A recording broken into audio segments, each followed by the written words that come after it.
दुनिया के सबसे बड़े चुनाव खत्म हो गए। कल मतदान पूरा हो गया आखिरी दौर का और अब सबकी नजर 16 तारीख के नतीजों पर है। लेकिन कल एग्जिट पोल जो आया है, जब लोग वोट देकर निकलते हैं उनसे सर्वेक्षण किया जाता है, उसके मुताबिक नरेंद्र मोदी के नेतृत्व वाली सरकार बनने के पूरे आसार हैं।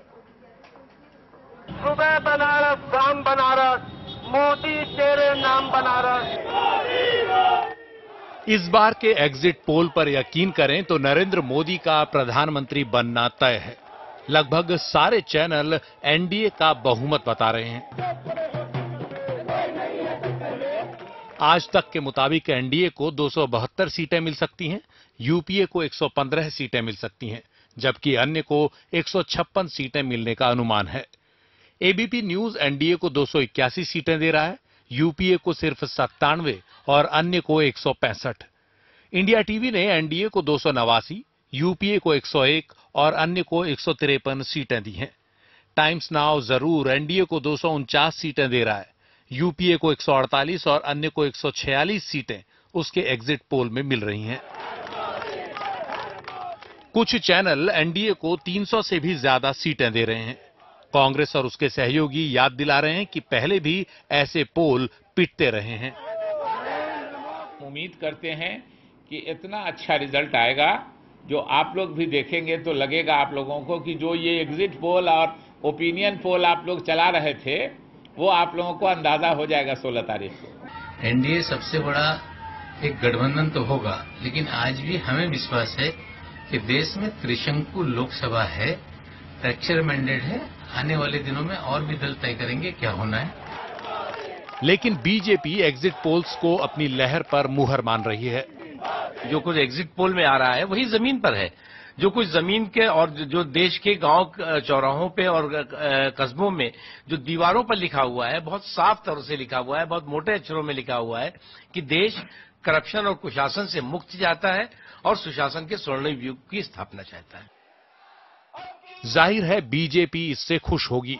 ये पोल पूरी तरह सही भले न हो, बहुत दूर तक कम से कम ऊपर दिख रही हवा का पता बता रहे हैं।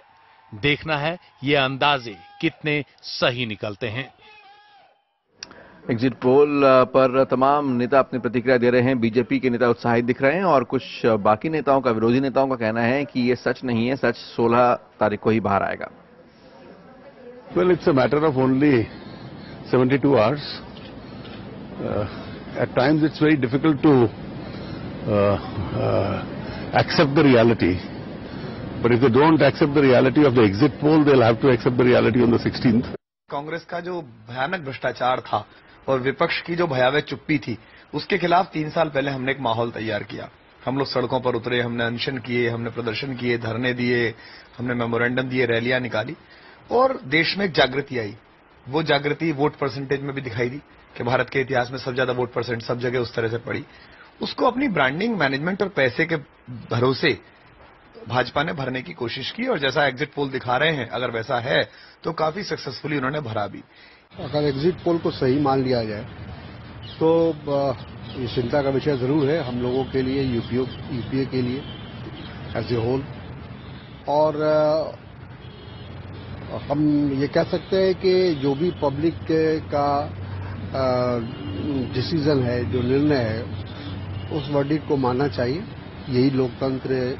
कल मैंने जो सर्वे देखे उसमें मैंने ये देखा कि काफी कॉन्ट्राडिक्शंस थे और जो पैनल पर लोग बैठे हुए थे वही आपस में काफी तकरार कर रहे थे कि ये कैसे हो सकता है। कि एग्जिट पोल पर हम कोई कमेंट नहीं करना चाहते हैं क्योंकि ये पहले भी गलत साबित हो चुके हैं और अब तो 2 दिन की बात है। 2 दिन बाद सारी स्थितियां खुद ही सामने आ जाएंगी।